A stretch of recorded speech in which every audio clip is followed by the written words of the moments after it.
Gentlemen, may I have your attention, please?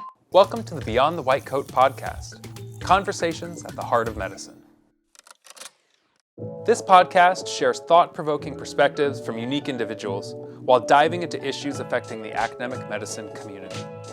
These are the stories of students, residents, faculty, practicing physicians, and other leaders who provide unparalleled care to patients and communities and are at the cutting edge of medical research. This is the Beyond the White Coat podcast. I'm David Skorton, President and CEO of the Association of American Medical Colleges, and today I'm joined by Dr. Francis Collins, the Director of the National Institutes of Health. We're at a unique moment in the history of science and medicine. A global pandemic has elevated the worldwide need for a better understanding of this virus and of pandemics, and for development of diagnostic tests, treatments, and vaccines. And all of that requires us to invest in top-notch research. And around the globe, people are reckoning with an unavoidable fact. More than ever, we need scientists and researchers to advance important work. In the starkest way possible, we're seeing that lives depend on it. This new appreciation for the value of science and research makes this a time of enlightenment. But while some research efforts are advancing rapidly in this environment, other important projects may be stalled, with potential repercussions across multiple fields and even some scientists' careers.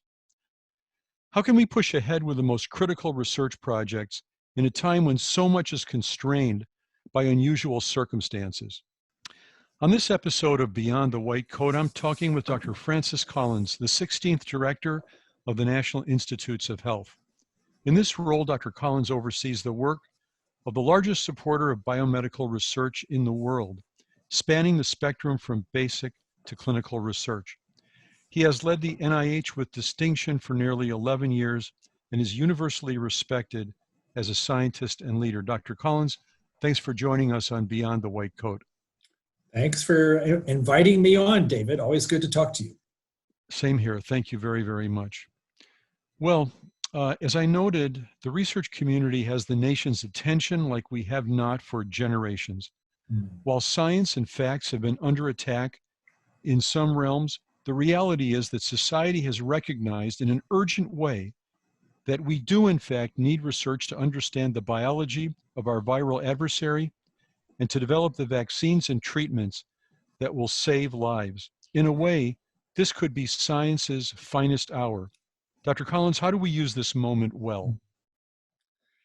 That is an interesting question, David. I don't think any of us would have hoped that it would take something like this to bring science into the public eye, but that is what's happened. And when you see the way in which the public across the world are looking to science at this point for answers, it is a chance for us to explain what we do, how the whole scientific method is based upon rigor and evidence, and how we need all of that in order to find answers in terms of preventions like vaccines and in terms of treatments. You've seen all of that start to happen now and then anyway, with Tony Fauci educating the public about what it means to run a placebo-controlled randomized trial and to be able to say, therefore, that remdesivir actually does provide benefit for COVID-19, whereas many of the other claims have not yet been subjected to that standard. And I think people are starting to get that.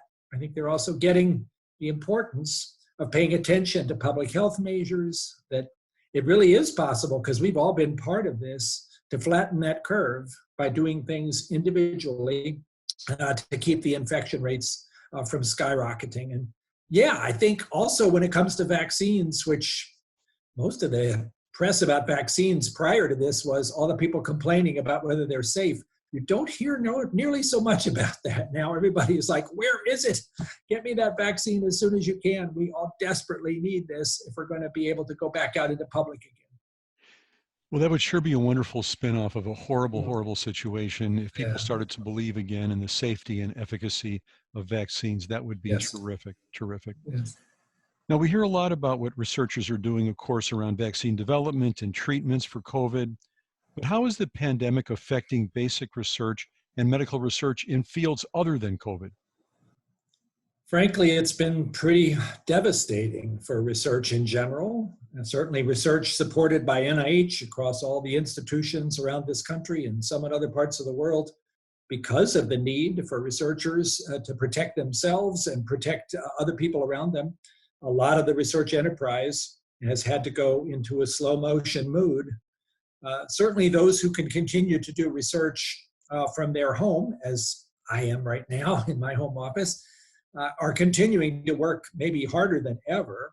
And so some areas of research that involve, for instance, the people who are doing data analysis or artificial intelligence programming may be able to go quite nicely forward. But anybody who needs bench access to do bench experiments is going to have a pretty tough time right now because they've pretty much been told to go home and stay safe.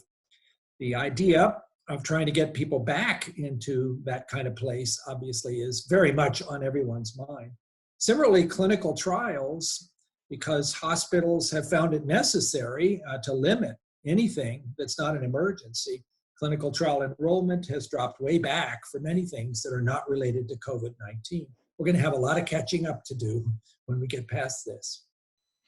Well, you mentioned bench research, and for our listeners who don't think about this lingo every day, tell us a little bit about why bench or basic research is so important. How is it helping us to deal with this pandemic and other issues? And can anything be done? Can we be doing anything to support those basic research labs that have had to close because of social distancing restrictions? What could be the longer term impact on other fields? Well, let's just talk about the coronavirus circumstance and how critical basic science that's been done over the last few years has been in our understanding here. This is a virus that is part of a family that includes the common cold, but also some very dangerous viruses like SARS and MERS. How do we know about these viruses? Well, it's from basic science, reading out what their particular RNA instruction book looks like, so we know what their genomes are all about, but also understanding what proteins they make, what protein structures are created by those viral substances that might be the best way for us to understand drug therapy or vaccines. All of that depending upon genomics and structural biology and immunology, basic science without which we'd be very much in the dark. But at the moment, most of the basic science that potentially would be preparing us for whatever comes next is pretty much had to go on hold in order for those bench researchers who are doing those experiments that are basic but not directly related to clinical care have had to step aside. So we need to, as we're figuring out how to get past this, make sure that those individuals have the flexibility to do things that they can do while they're telecommuting, like data analysis and writing papers and all of that, but also to figure out how safely to get them back to work in their physical space as soon as we can do so. We're already at NIH starting to talk about that. How do we, in a very careful way, maintaining physical distancing, increasing the amount of testing so that you know if somebody is infected even before they have symptoms, how could we begin to reemerge into a place where you can do great basic science but not put people at risk? Sure looking forward to that day, Dr. Collins. Sure looking forward to that day. Now, one other thing that you've mentioned before very eloquently is that the thing about basic research is that you don't always know what it's going to lead to. And if you look backwards at things that ended up being immensely practically useful, you can't always have predicted that from the other end. Do you still agree with that? Oh, totally. And you can cite many examples where the most obscure sounding research turned out to be the place where the insight happened that changed everything. I guess everybody's favorite example right now is this whole revolution in gene editing with CRISPR-Cas. And that's now sort of words that come out of many people's mouths. Oh, it's the CRISPR-Cas revolution. Well, where did it come from? This very obscure research studying yogurt and bacteria and understanding viruses that attack bacteria, not us, but bacteria, and figuring out how bacteria defend themselves against those attacking marauders. Well, that's what Cas9 turns out to be all about. And here we are. We can use that same machinery to go and change the DNA sequence of any cell. And the power that that gives us for things like curing sickle cell disease is so exciting. And it all came out of this really obscure area. So don't let anybody say, well, NIH should just fund research where you can see a direct connection to an important disease. We would miss out badly in everything that we're going to want to know over the next many decades if we don't continue to support, as we do, about half of our budget in these areas of basic research that don't have a direct disease connection, but provide the foundation for everything. Well, as many science geeks like me are grateful for, you're doing it. Keep on doing it, please, Dr. Collins. Now, another concern has to do not so much with the research, but getting back to your comments about the people who do the research and looking a little bit forward to those who are trainees, graduate students, postdocs, brand new faculty members. How do you think the pause in research is affecting their career transitions? And what's your impression on how this is affecting those who are even thinking remotely about a research career?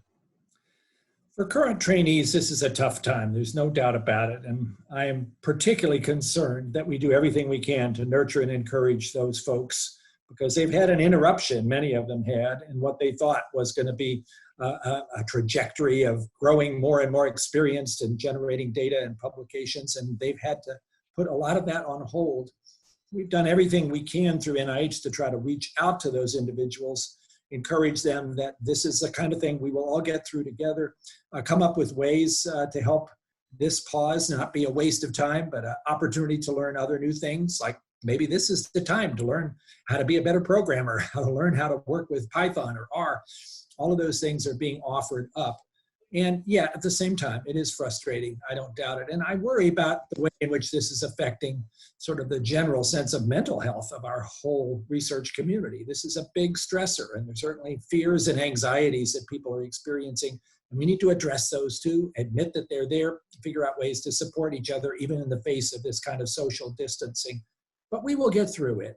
And it is inspiring for me when I meet with my lab group, which we do remotely and virtually, to hear how people are making the best of this situation, despite what certainly has put a burden on them that they didn't expect. In terms of what it means for future trainees coming in, well, if you needed evidence that we need medical research and we need physician researchers, we need all of that as part of our ecosystem in order to be able to face whatever's coming next. Here's your evidence. And to see scientists so prominently represented and to have role models out there really talking to the public about why research is so critical and how we're doing everything we can to find answers, I would think that would be a pretty good moment for a high school student or a college freshman to say, yeah, I think that ought to be something I want to consider. I might want to be part of that team.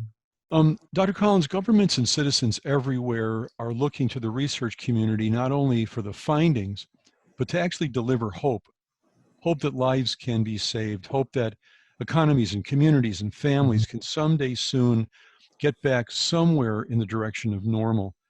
Well, this week I was thrilled to see that the NIH mobilized a new National Innovation Initiative for COVID-19 diagnostics.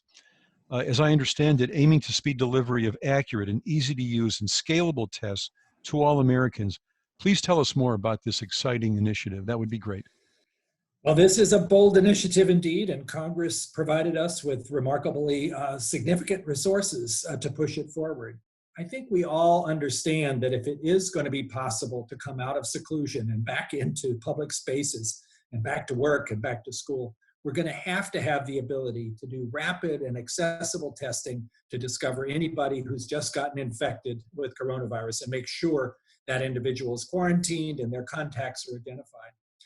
That means ideally we have to have an expansion of the number of tests that are available, but also that they're available in an accessible point of care fashion so that you don't have to take the sample, send it off to some central laboratory and hope to get a result back in a few days. We need to know as soon as we can. So what we announced, this program called RADx, which stands for Rapid Acceleration of Diagnostics, is inviting all of those creative, innovative platform developers out there to come forward with what they've got that might represent a solution to this.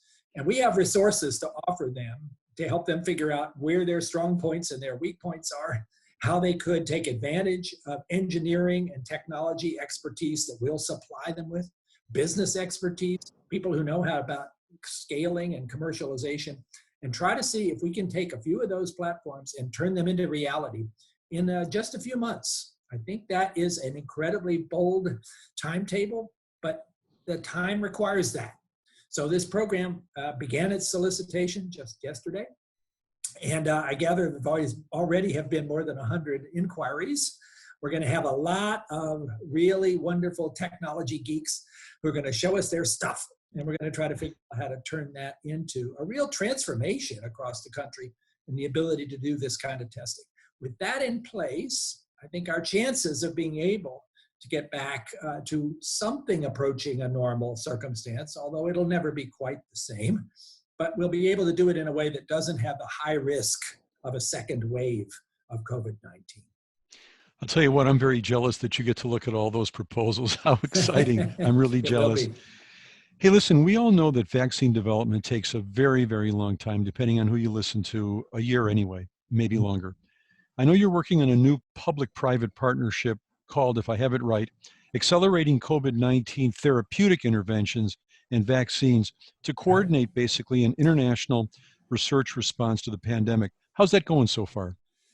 This is another pretty amazing experience. Just started on April the 3rd, and in that space of less than a month, we have 16 pharmaceutical companies contributing their best people, the academic institutions that have expertise also all lining up to help, and multiple institutes at NIH, especially, of course, the National Institute of Allergy and Infectious Disease, but also FDA in a very significant way, CDC, BARDA, and some European connection as well.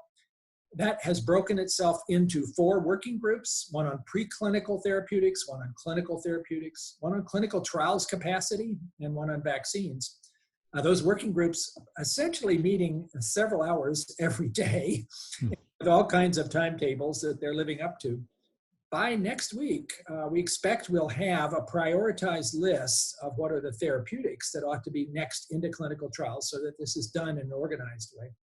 The vaccine strategies, similarly, there are at least 4 or 5 of these that are on a pretty fast track, but part of the goal of this partnership called ACTIVE is to be sure we're learning across those protocols everything that we could so that they don't just travel in isolated pathways. Will we have a vaccine by the end of 2020? There's a lot of people pushing really hard to get there. That would be unprecedented, but we're ready to try things that are very much out of the ordinary in this circumstance. We're basically working with FDA to think about ways to do trials of vaccines that don't require you to go from phase 1 to phase 2 to phase 3 with steps in between. How can you make that faster but still end up with something you believe is safe and effective? Well, it's terrific. We're all cheering you on. And I tell you what, you're also setting an example for us that we can speed up our processes and try to get where we know we have to go a little bit slicker and quicker. You know, I want to change gears just for a moment and say that during these times of social distancing, for me anyway, it's been very important to stay connected to my love of making music. I've always got an instrument around or a keyboard that I can play and noodle around with. You're an estimable musician and someone I've admired for a long time. How are you coping during this unusual time, and what role, if I can ask, does music play in your life currently? It's part of my therapy, I'll tell you. I'm glad you brought it up, David, because it does seem like we're in a very strange circumstance. I am probably working 14 hours a day, 7 days a week on all the things that are required for COVID-19. And sometimes I get a little stir crazy. I barely seem to be able to get to go outside when the sun is up. But once in a while, I will sneak up out of this office and walk across the way where my baby grand piano is sitting and just see what kind of music happens.